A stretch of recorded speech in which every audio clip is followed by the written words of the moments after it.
So Rachel, for those of you that don't know, introduce yourself and your company. Sure, Rachel Strauss, EHIM. We're a pharmacy benefit manager out of Detroit. So the low-hanging fruit has to be the pharmacy conversation. I figured we could take this conversation with personifying a real group. Sure. We just did a group together.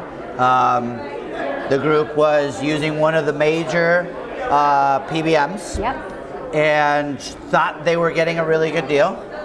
And we went through the implementation. So let's start with facts. The first month results. So the group was at $136 per employee per month, and right out of the gate, their first month in, they're at $77 per employee per month. Okay, so almost cut in half. Yes. Let's suppose people are going to say, oh, it's an immature, right? It just started, blah, blah. But trending in the right direction. More importantly, talking to HR, employees are raving about the plan and how easy it has been. So saving, very little disruption. I gotta ask the question behind the why. So why can't we see that big spread in cost?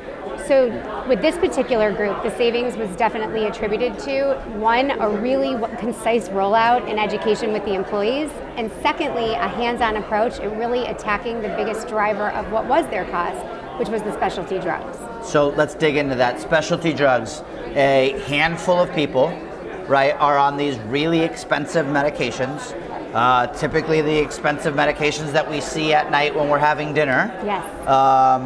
And what's the so what behind that? So somebody's on a expensive drug, they're on one right now in their program today. What do we do that's different now? So what's different now is we took a different approach from a cost containment standpoint. So what EHIM does in our specialty drug platform, which is called EHIM Cares, is we identify when a group is rolling on or when they're in the middle of their plan year.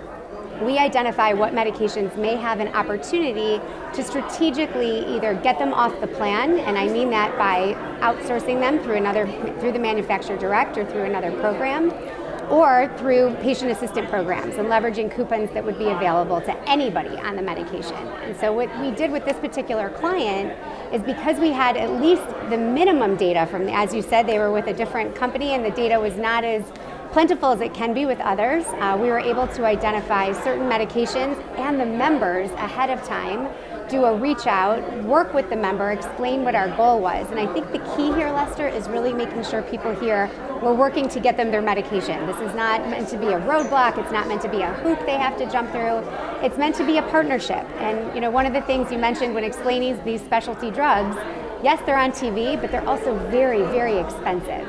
And even patients who have copays on their plan, they're aware of the extreme cost of these medications. They just always figured someone else was footing the bill. And in this case, we're working with the members to try to make it so it's not their employer that's footing that bill. So let's personify this. This employer is today with one of the big companies. They've got data, yep. Right? It shows what every medication every employee's on. There's an employee, they're on Humira. Let's just pick on Humira. I'm on Humira today. It is $80,000, $90,000 roughly total cost. Correct. I am a patient, I am a member, I'm an employee or a dependent. I'm paying something out of my every month. Yep. Talk about the what behind that. Like so now what happens? Sure. So you get that roster, you know that these 7 people are on a type of medication. So the first thing I want to explain is these programs are going to be in many cases like Humira income-based. So the first thing we're going to do, and the key here, and I'm speaking to people who may be listening to this, is really understanding the employer and the makeup of the employees, right? So if you're a trucking company or something where the bulk of the employees are not making north of the high 6 figures, there's an opportunity here to really go after some of these patient assistant programs that will be out there. P.S. Last census, most people don't make 6 figures. Correct. But I'm being sensitive. No, I get it, but I think one of the things that I have been shocked about doing more and more of these is we're not talking like somebody making only $40,000. We're talking Right. sometimes $150,000. So Correct. let's keep going. So handful of people, income-based, a lot of people qualify. Right, so what we do internally at EHIM is we have created our formulary, right? We are very proud that we do not let anybody tell us how to run our formulary. So no rebates are driving our formulary, nor are pharmaceutical companies. It's a clinical team, and we also use this patient assistance strategy when building the formulary. So when we become aware of these programs that are out there, and again, who the patients they're supposed to support, we're very strategic in how we set up that formulary. So moving forward, in this example, we would reach out to the member and let them know that this drug would likely qualify.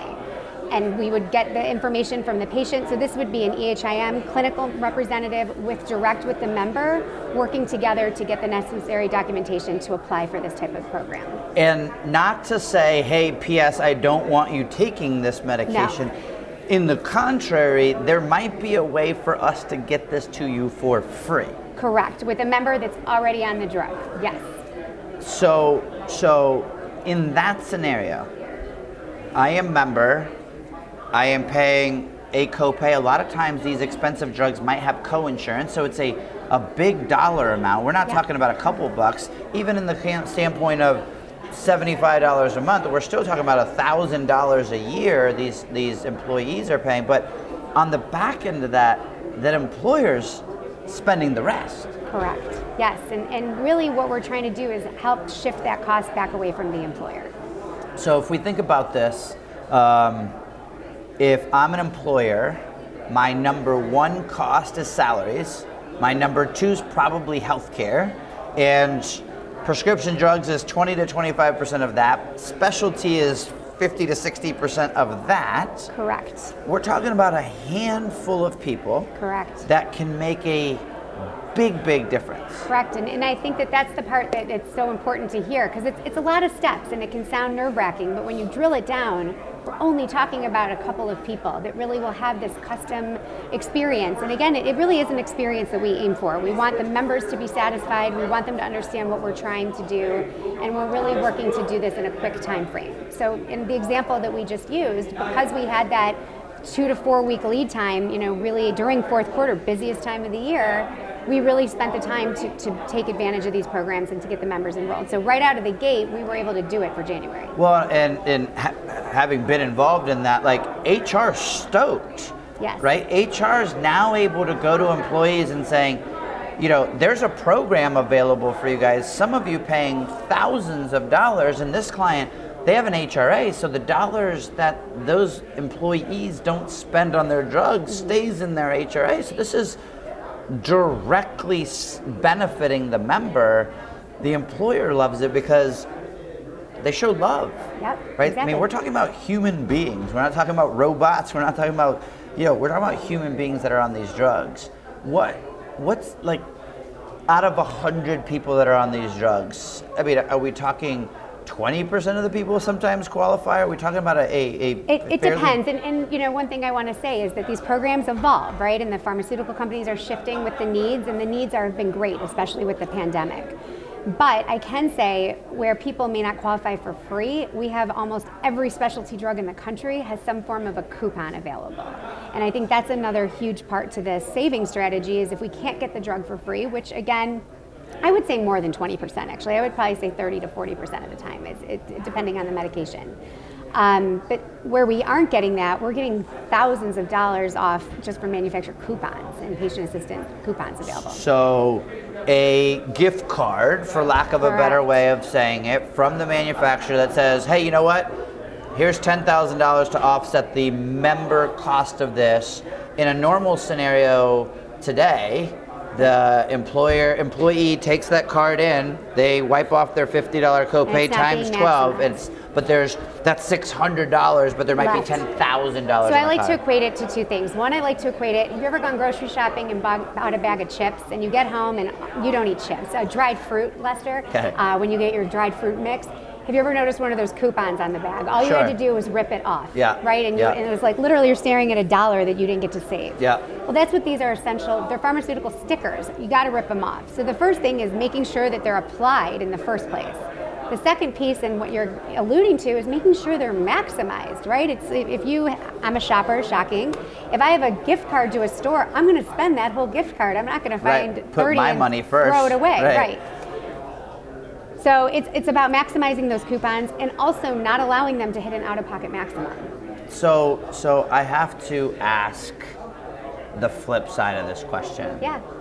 Why isn't this standard practice? So it's better for the patient, it's better for the employer, which in all intents and purposes for me, that is the payer. The two payers are the employee and the employer. Yes. In this example, why isn't everybody doing this? In my opinion, it's the focus of the money. So I always consider these programs, this is a Rachel word, not a trademarked word, but I always consider them to be like freebates, right? They're dollars that we're throwing at the member getting things for free. The converse to that is a rebate. And unfortunately, the way rebates have worked for so many years is that they're targeting the highest cost medications. And what are the highest costing medications? Specialty drugs. And so much so that people don't realize that even in a pass-through rebate deal, or if specialty is part of the PBM, you're going to find out that specialty rebates are also dictating prior authorization protocols. So a few minutes ago you used Humira as an example. And I was very specific in my words. If the member's already established therapy, Sure. We're not looking to change it. But part of the responsibility of a PBM in that prior authorization standpoint is to make sure it's the right treatment, the Sure. right medication. And when you look at rebate contracts, they're actually making that decision for the PBM. We've seen contracts out there that require as high as a 93% approval rating. 93. So I am the PBM on an employer's plan now. I might actually have signed a contract with that manufacturer that Correct. says I have to rubber stamp 93% of it, regardless. Correct. And otherwise it affects rebates. Their rebates. And the rebate is what makes the PBM competitive Dollars. to begin with. Yeah. And so when you look at these programs and strategies, there's a clause in so many contracts. And for those that are listening to this, I urge them to go pull contracts from any PBM, even ones you think are maybe cleaner than others, or more honest.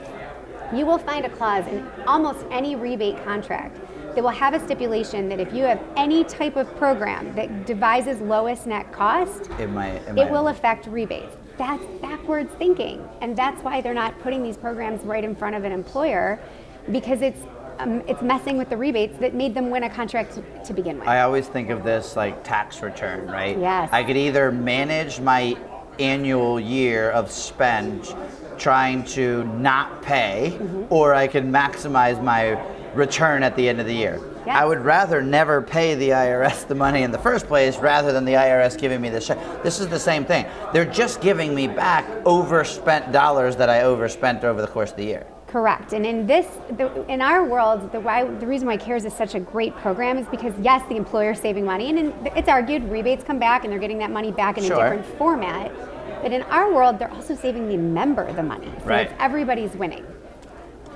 So let's personify this for the ending, and I'd love for you to, one, tell us a story about a particular drug. I know we talk about the EpiPen example a lot, and then what's some questions that people could leave with to truly understand this? I often feel like we take this for granted that we see it every day, but what are those aha questions that maybe we should leave with? Sure. So the EpiPen example, I think, is going to get told time and time again, especially as we're going to move into, in the next couple years, some more blockbuster drugs losing patent.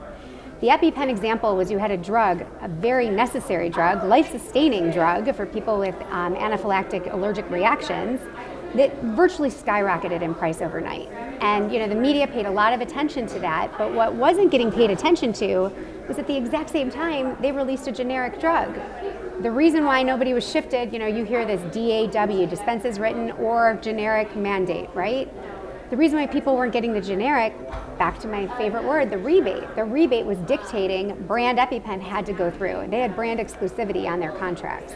So it was affecting the members. So the question, and to kind of Right. lead with this is, what are those next drugs? What are, the Me Too drugs, we call them, or, our CEO always called them designer drugs, right? What are those designer drugs that are leaking into your formulary and that are really driving up cost with no ethical reason why they're doing so? Right.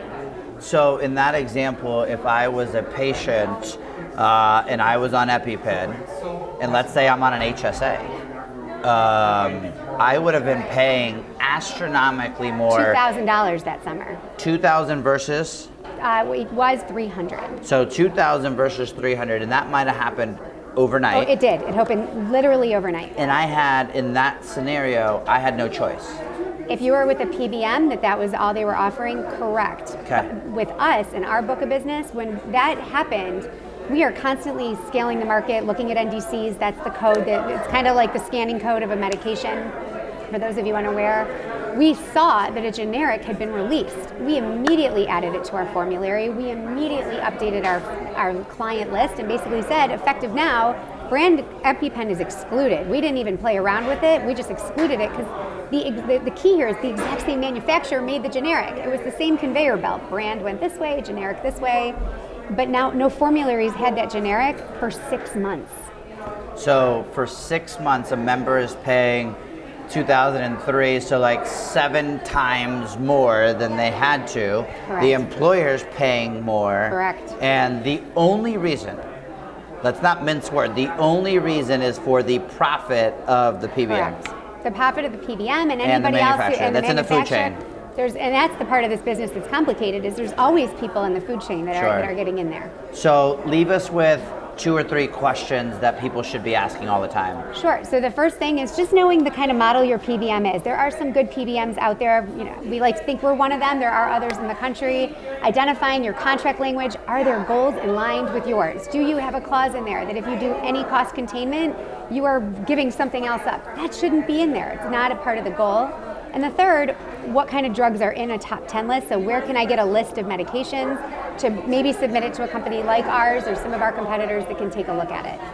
And getting the data, right? I mean, Yeah. without the data, none of this is possible. Correct. In order to, like the example we just said, we knew what they were spending to begin with, and we also knew what drugs to target and where we would be able to get it. So if an employer is already self-funded, you could do an analysis and literally show line by line how much that drug would have been under your model and which drugs have other opportunities. Correct. And in a fully insured model, typically if the group is over 50, which, in this case, they get something, they top get something, 25. a top 25 drug report.